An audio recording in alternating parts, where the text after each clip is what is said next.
Oi, boas-vindas ao É da Sua Conta, o podcast mensal sobre como consertar a economia para que ela funcione para todas as pessoas. Eu sou a Graziele Davi. E eu, a Dani Stefano. O É da Sua Conta é uma produção da Tax Justice Network, Rede Internacional de Justiça Fiscal. Você encontra a descrição completa e pode ouvir os episódios anteriores em www.edasuaconta.com e nos mais populares tocadores de áudio digital.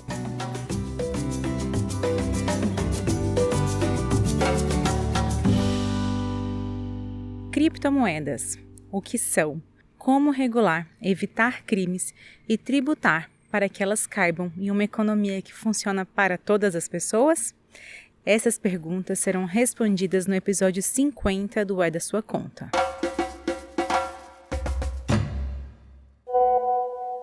Sou Rosângela e moro em Arapiraca, Alagoas.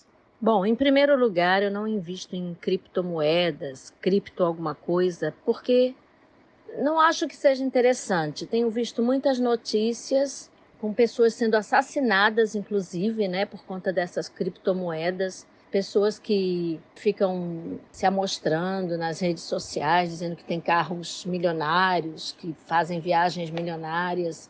E minha mãe me ensinou que laranja madura na beira da estrada ou tá bichada ou Zé, ou tem maribondo no pé. Então a gente tem sempre que desconfiar dessas coisas que dizem que você vai ficar milionário, que você vai ficar rico rápido. A Rosângela e muitas outras pessoas que ouvem o É da Sua Conta não investem em criptomoedas por medo de fraudes. E o medo é justificável. De 2020 para 2021, o uso de criptomoedas triplicou na América Latina, chegando a 16% do mercado internacional.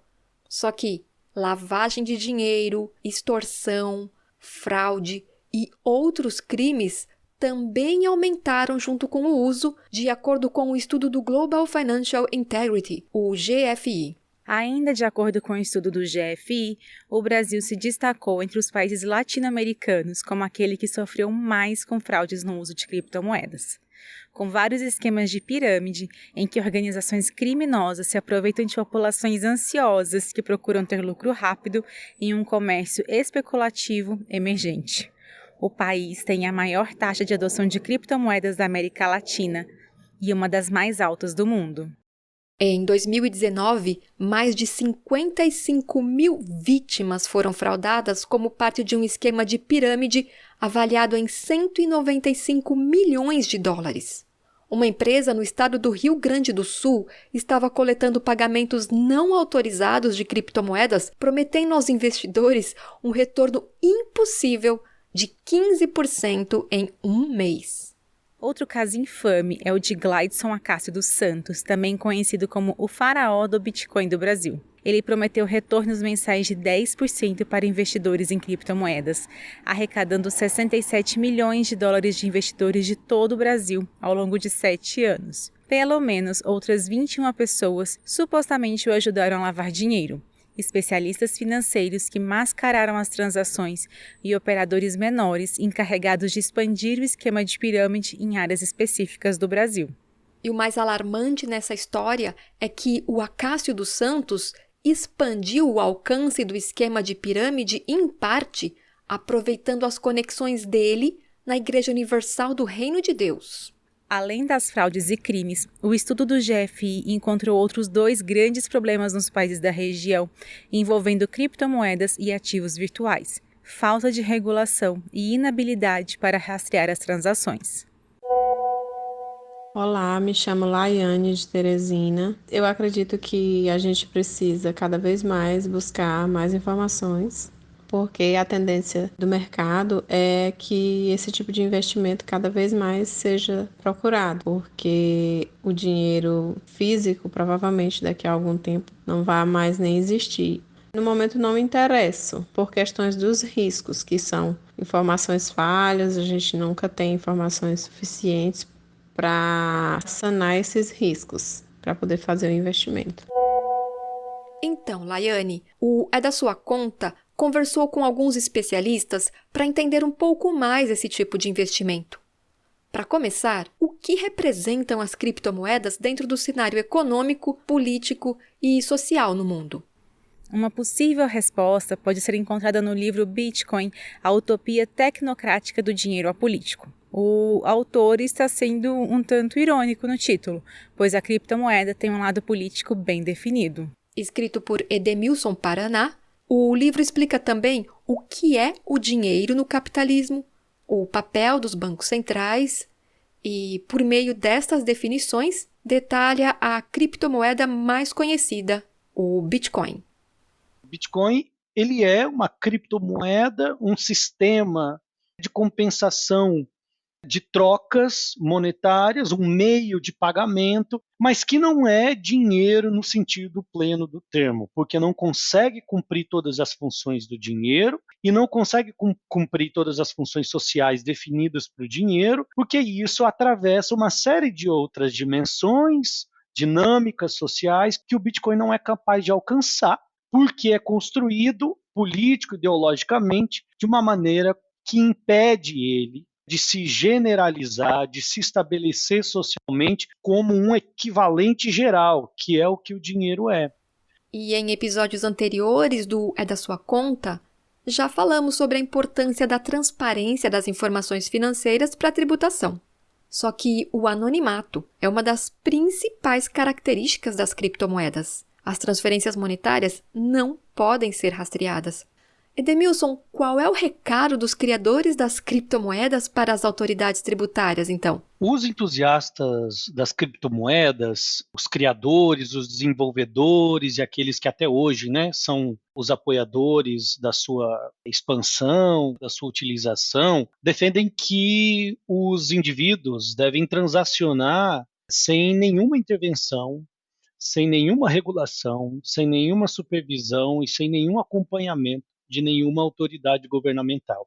Há um argumento em defesa da liberdade econômica individual dessas pessoas, poderem fazer suas transações monetárias sem serem incomodadas por ninguém, mas por trás desse argumento há um conteúdo ideológico muito forte, que é uma posição anti-Estado radical, sobretudo no domínio das trocas monetárias e da vida econômica em sentido amplo. Portanto, o recado que os entusiastas das criptomoedas e do Bitcoin dão para as autoridades tributárias é de que o tributo em si mesmo não deveria existir. No livro, você também explora o motivo da natureza do Bitcoin ser neoliberal, ubercapitalista, hierarquizada e que reproduz os outros sistemas monetários. Você pode comentar um pouco o que você defende no livro? A ideia de uma criptomoeda está extremamente situada num imaginário político.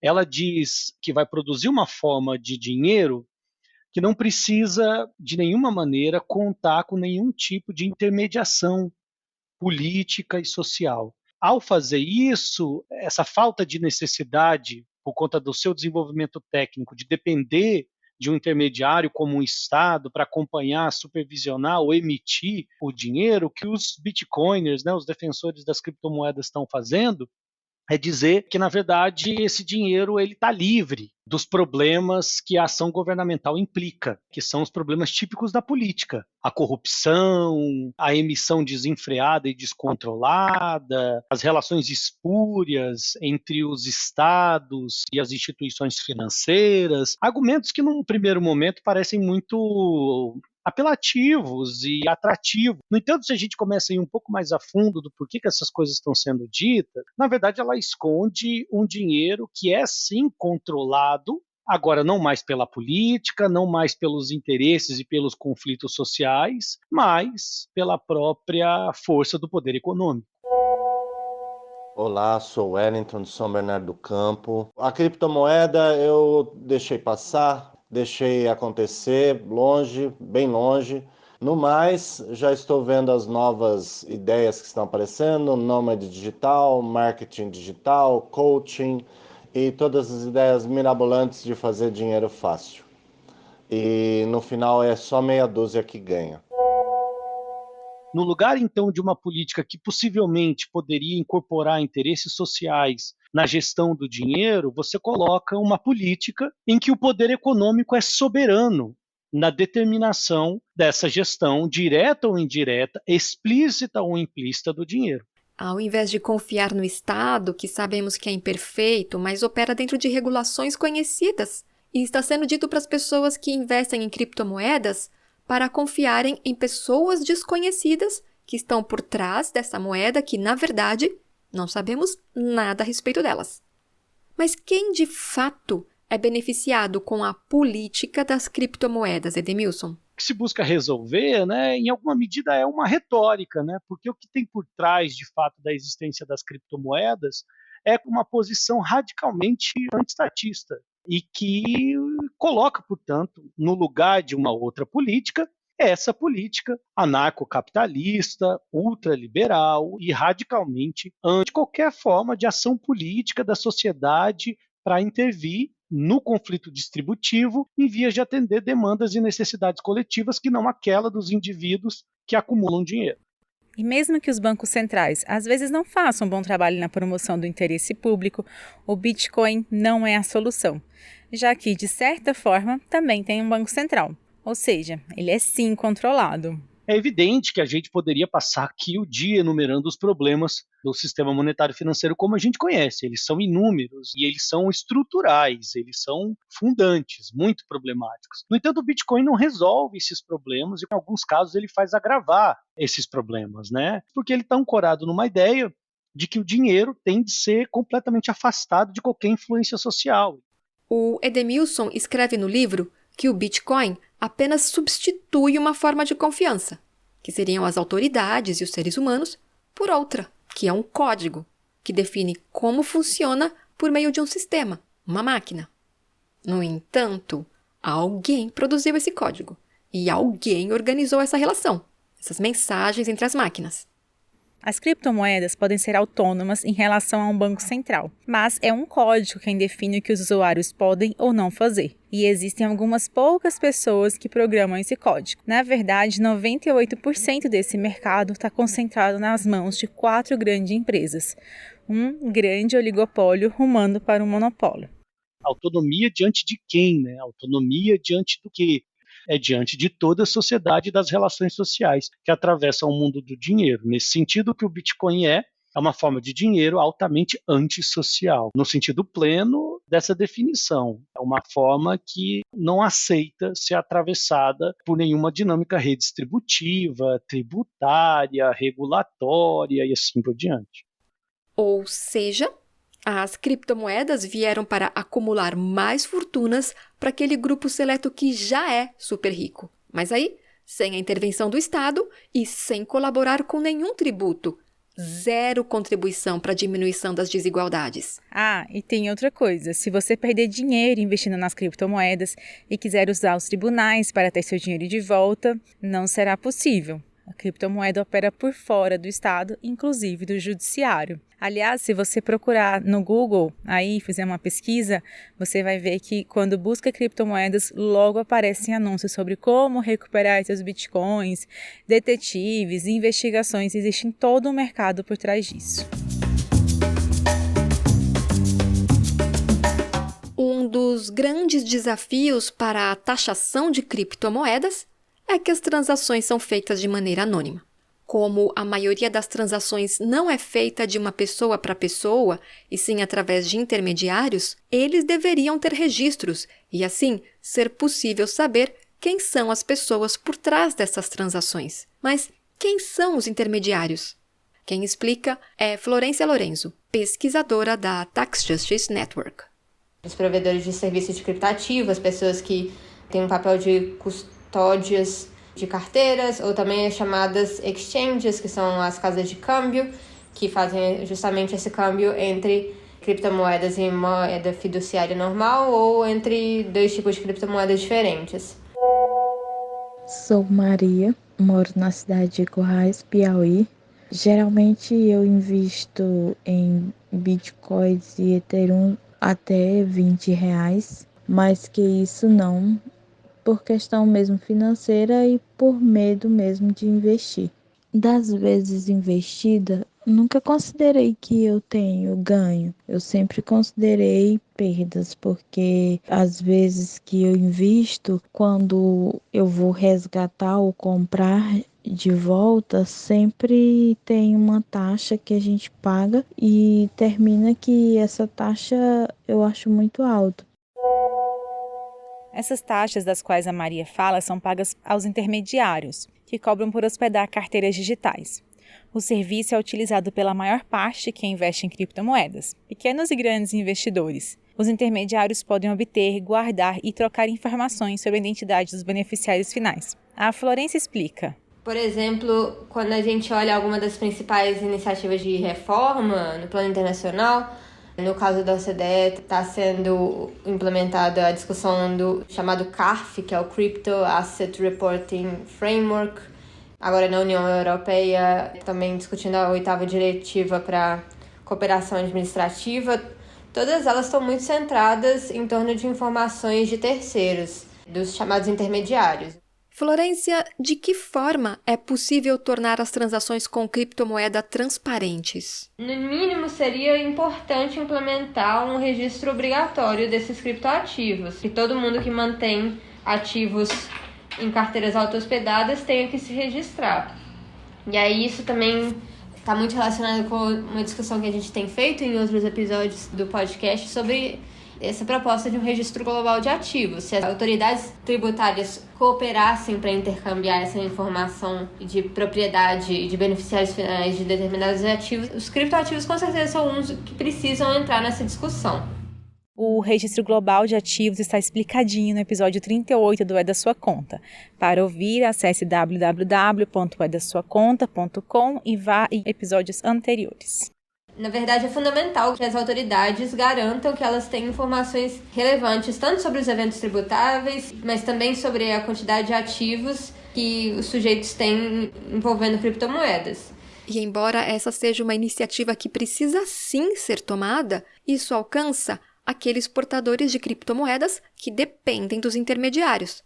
Só que existem pessoas que guardam as criptomoedas em servidores privados, e essas transações não passam por terceiros, exatamente para garantir o anonimato. Quem usa criptomoedas para fugir da justiça ou administrações tributárias não deve aderir facilmente à autodeclaração de ativos.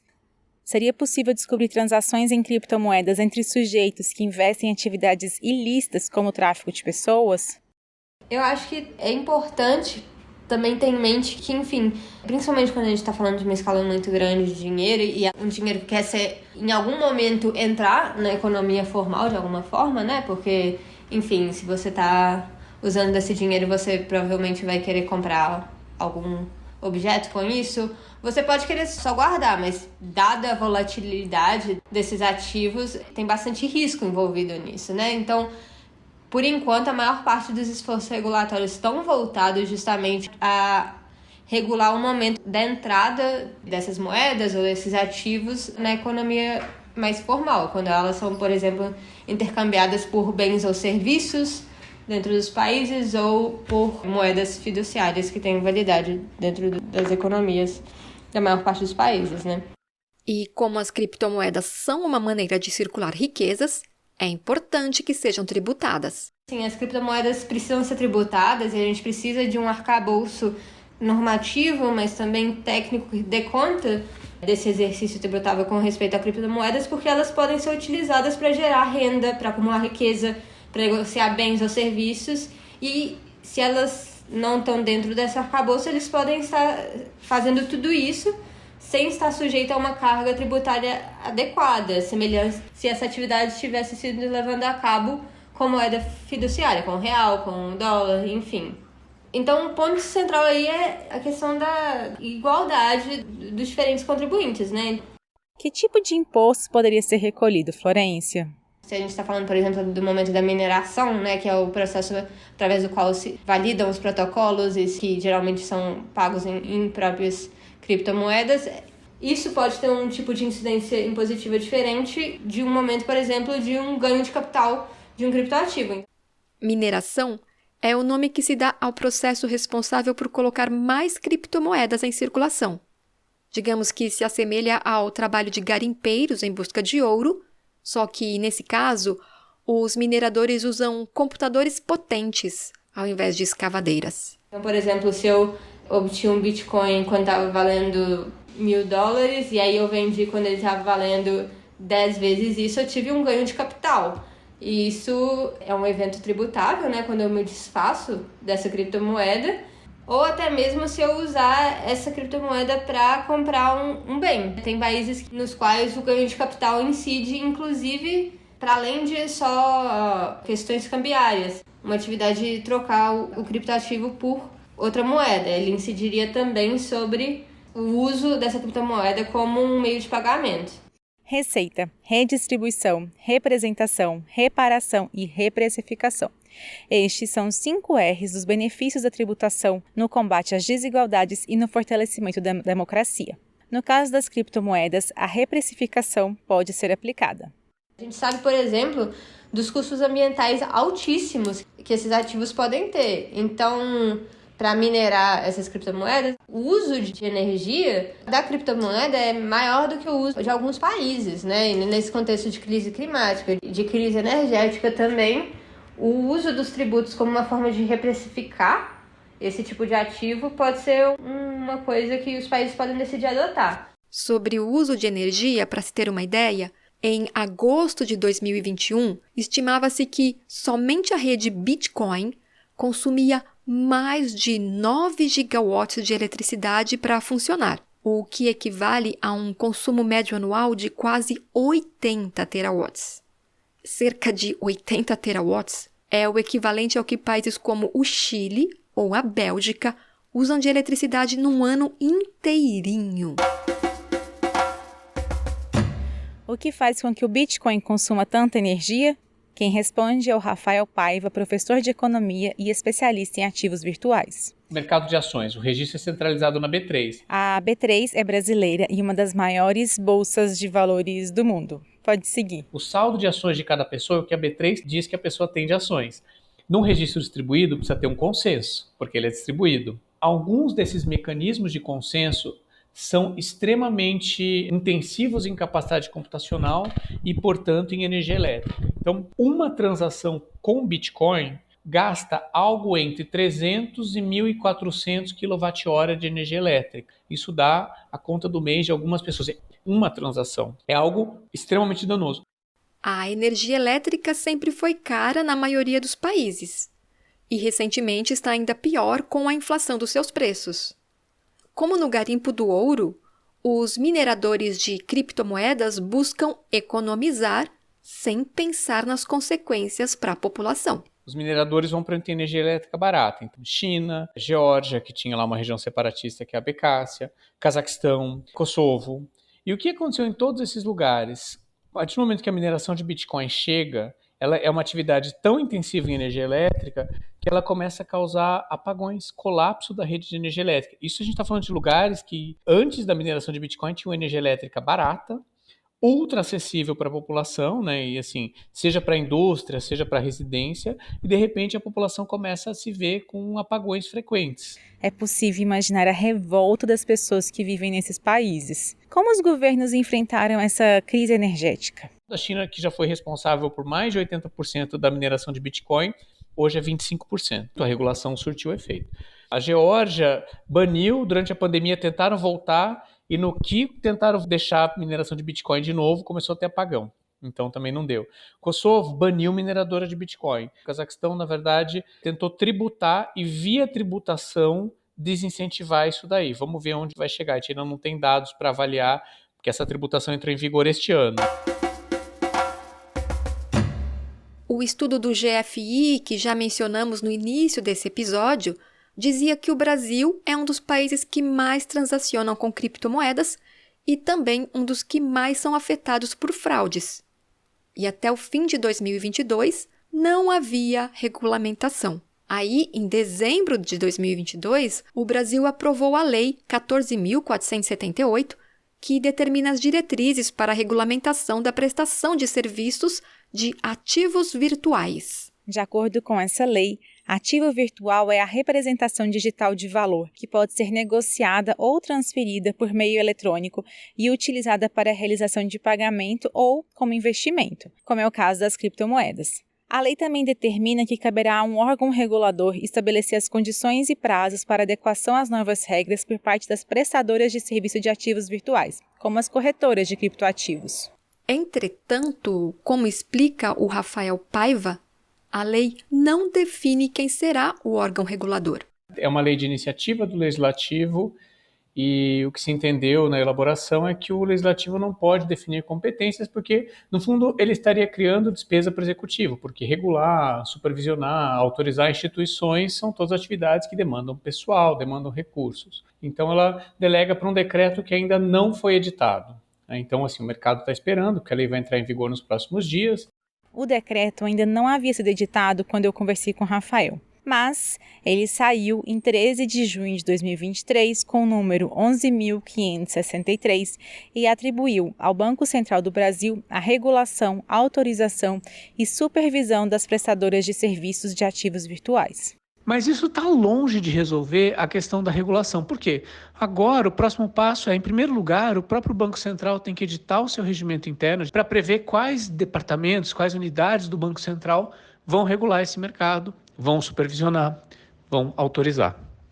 E, uma vez definido em regimento interno quem tem essa competência, essas unidades vão ter que editar suas normas também, propor normas para a diretoria colegiada para regular o mercado, e só com essas normas prontas é que os processos de autorização das primeiras prestadoras de serviços de ativos virtuais e de supervisão de quem já está em operação vai começar. Então, ainda tem muita coisa para acontecer. E além de ter muita coisa para acontecer, a lei regula aquela parte de investidores que utiliza prestadoras de ativos virtuais, não daqueles que possuem carteiras em servidores privados, cujas transações só poderão ser tributadas uma vez que sejam trocadas por uma moeda oficial ou mercadorias da economia formal, como a Florence havia explicado.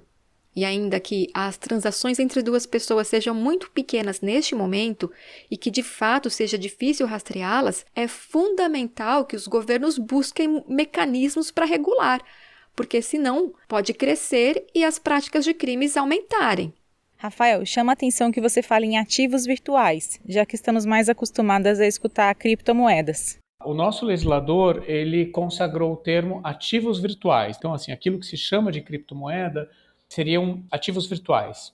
E o que seriam ativos virtuais? A nossa lei, lá no artigo 3º, caput, ela coloca algo que possa ser usado com propósito de pagamento, de investimento, ser transferido, ou seja, ela dá uma definição muito ampla. O que é que mais se destaca na lei brasileira? Ela foi inspirada no grupo de ação financeira, então ela tem toda uma sistemática de prevenção à lavagem de dinheiro, prevenção do uso ilícito da moeda. Por outro lado, em termos de stablecoin, quem traz mais recomendações é o CPMI, é o Comitê para Pagamentos e Infraestruturas de Mercado. E stablecoin são moedas estabilizadoras que oferecem menos riscos por estarem indexadas ao dólar ou a uma moeda nacional, mas também operam fora das proteções do sistema financeiro e, portanto, segue sendo arriscado porque os operadores podem ser desonestos. A gente começa a ter uma coisa ou outra, mas ainda é tudo muito fragmentado, não tem ninguém que dá uma visão global desse mercado. A lei dos ativos virtuais prevê punições no Código Penal para quem gerir carteiras de forma fraudulenta e inclui crimes realizados usando ativos virtuais na lei da lavagem de dinheiro. Mas como a lei pode ser executada na prática?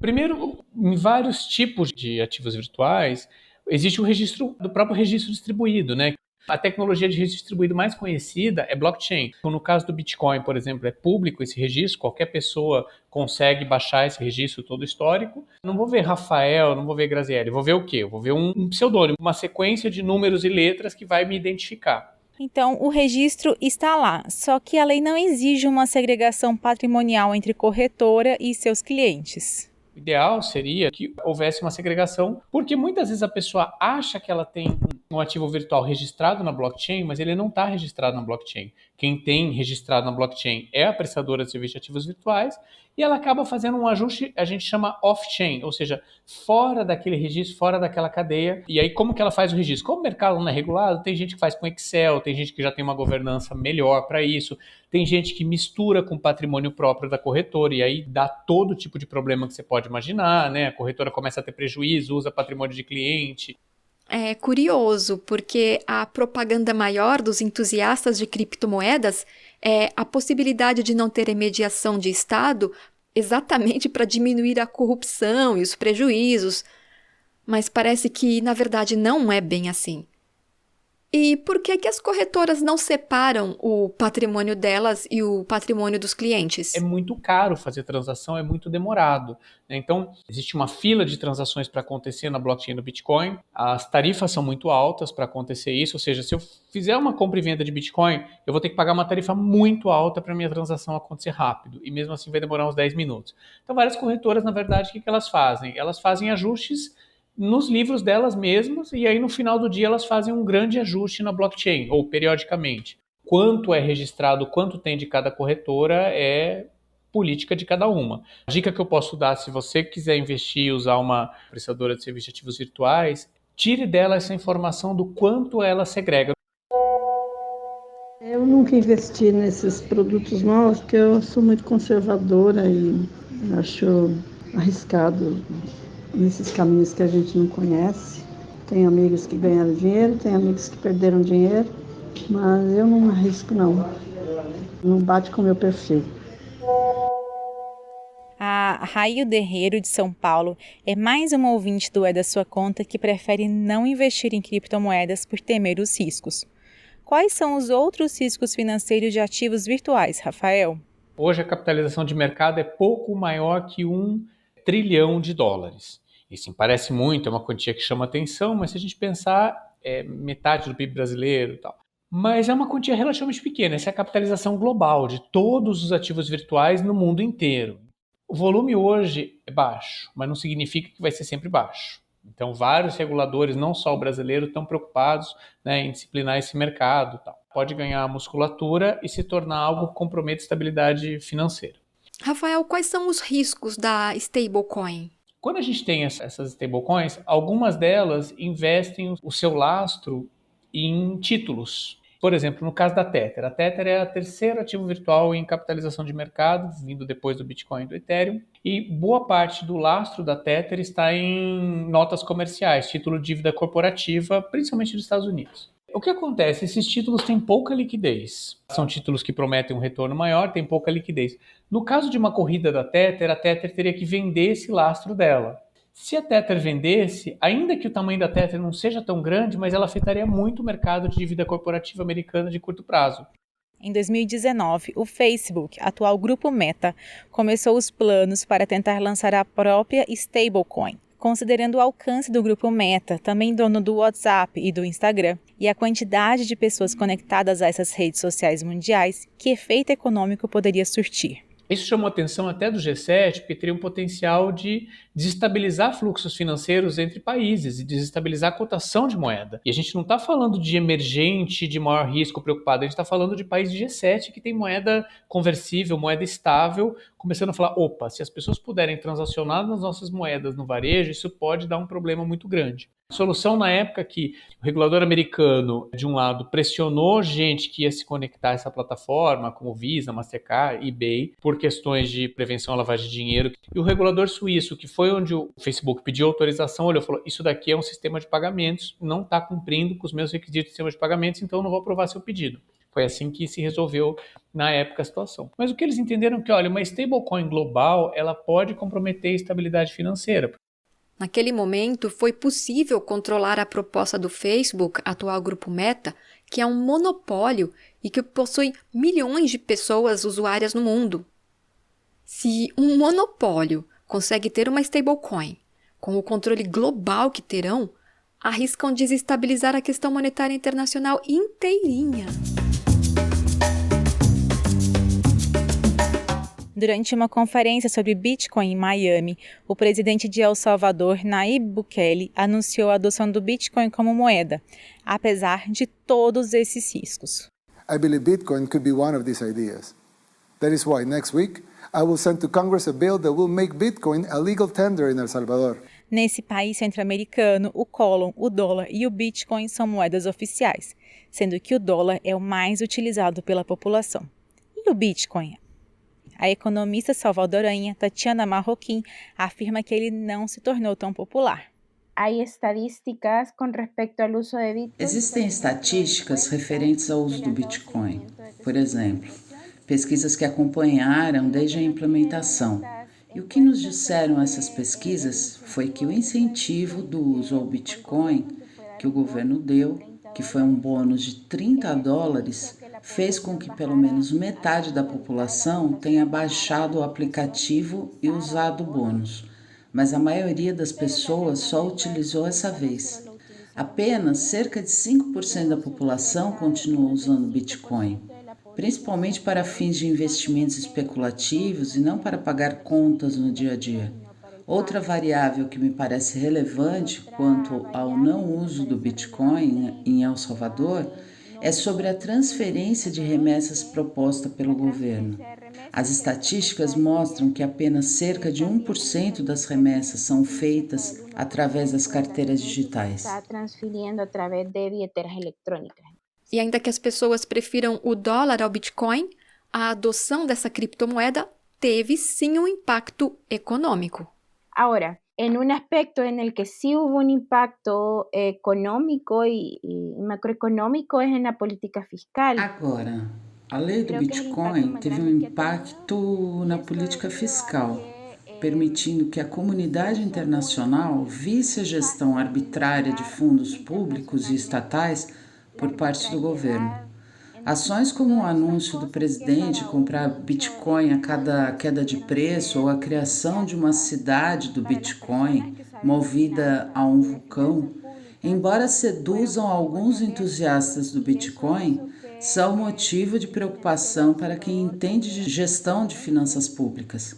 Isso levou a uma deterioração significativa da situação financeira de El Salvador, resultando em custos de financiamentos mais altos, taxas de juros mais altas e maior dificuldade em obter financiamento de baixo custo. As finanças públicas de El Salvador, que enfrentam grandes desafios por décadas, tornaram-se ainda mais difíceis de administrar, obrigando o governo a tomar medidas para manter os gastos e cumprir os pagamentos da dívida. Estabilizar un poco, darle continuidad al gasto o enfrentar el pago de deuda. Como é feita a tributação do Bitcoin em El Salvador? De acuerdo a la ley Bitcoin, estás excluída de pagar. De acordo com a lei do Bitcoin, estou isenta de pagar qualquer tipo de imposto. A lei do Bitcoin permite ao governo receber Bitcoin para pagar impostos, mas não existe uma regulamentação que diga como o governo vai registrar os ganhos ou perdas de ter recebido esse ativo especulativo em troca de impostos, por exemplo, ou os impactos que teria sobre a situação fiscal. Foi criada alguma medida para prevenir lavagem de dinheiro, Tatiana? A única regulamentação que inclui elementos relacionados à lavagem de dinheiro refere-se a empresas corretoras que abrem carteiras digitais ou possuem carteiras digitais em El Salvador. Nesse sentido, existe uma regulamentação do Banco Central que inclui alguns elementos relacionados à lavagem de dinheiro, mas apenas para carteiras digitais que não são do governo, que são as mais usadas em El Salvador. Qual tem sido o impacto na vida das pessoas? En El Salvador, el impacto a las personas creo que viene directamente del deterioro en las finanzas públicas. Em El Salvador, o impacto nas pessoas vem diretamente na deterioração das finanças públicas. Quando se calcula quanto o Estado gastou em Bitcoin, na implementação do Bitcoin, é complicado porque o Estado salvadorenho proibiu a informação pelos próximos 25 anos. Mas obtivemos algumas informações. Por exemplo, no início do Bitcoin, da carteira aos caixas eletrônicos e todas essas implementações, o gasto foi de cerca de 205 milhões de dólares.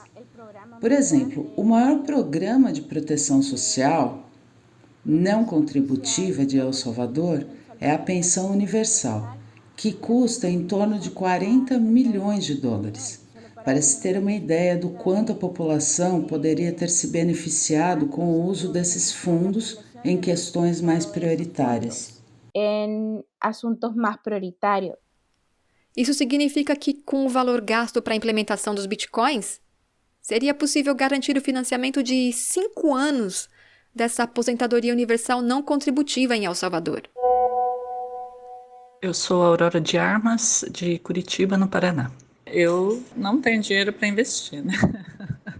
Se eu tivesse, não investiria, não recomendo investimento no campo especulativo, no campo de papéis, em coisas que me soa metaverso. Eu acho que é importante, quem tem dinheiro para investir na economia produtiva, ajudar, contribuir de alguma maneira na esfera produtiva da sociedade. E aí sugiro para as pessoas que têm dinheiro para investir, investimentos em cooperativas, em projetos de produção mesmo, seja de produção industrial, seja de produção agropecuária, de preferência projetos coletivos e projetos com perspectiva sustentável.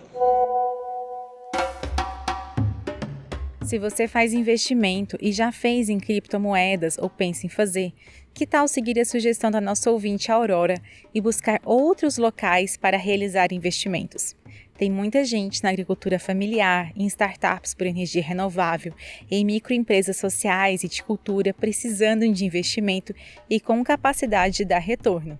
Em negócios que contribuem com impostos e empresários que são responsáveis com as pessoas. Já os países, como o Brasil e os demais países da região, têm um grande desafio pela frente com relação a criptomoedas.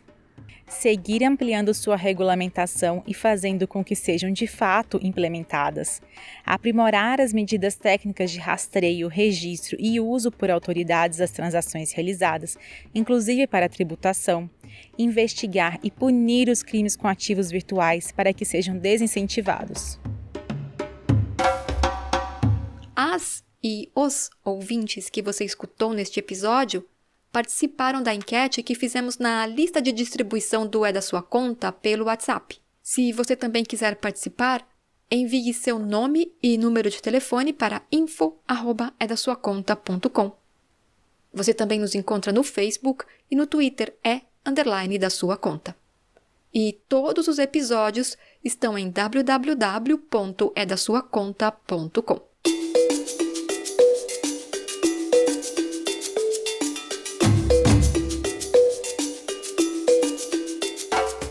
O É da Sua Conta é coordenado por Naomi Fuller. A dublagem é de Cecília Figueiredo e a produção é de Daniela Stefano e minha, Graziele Davi. Um abraço e até o próximo. Tenha um bom dia, uma boa tarde ou uma boa noite e até o próximo.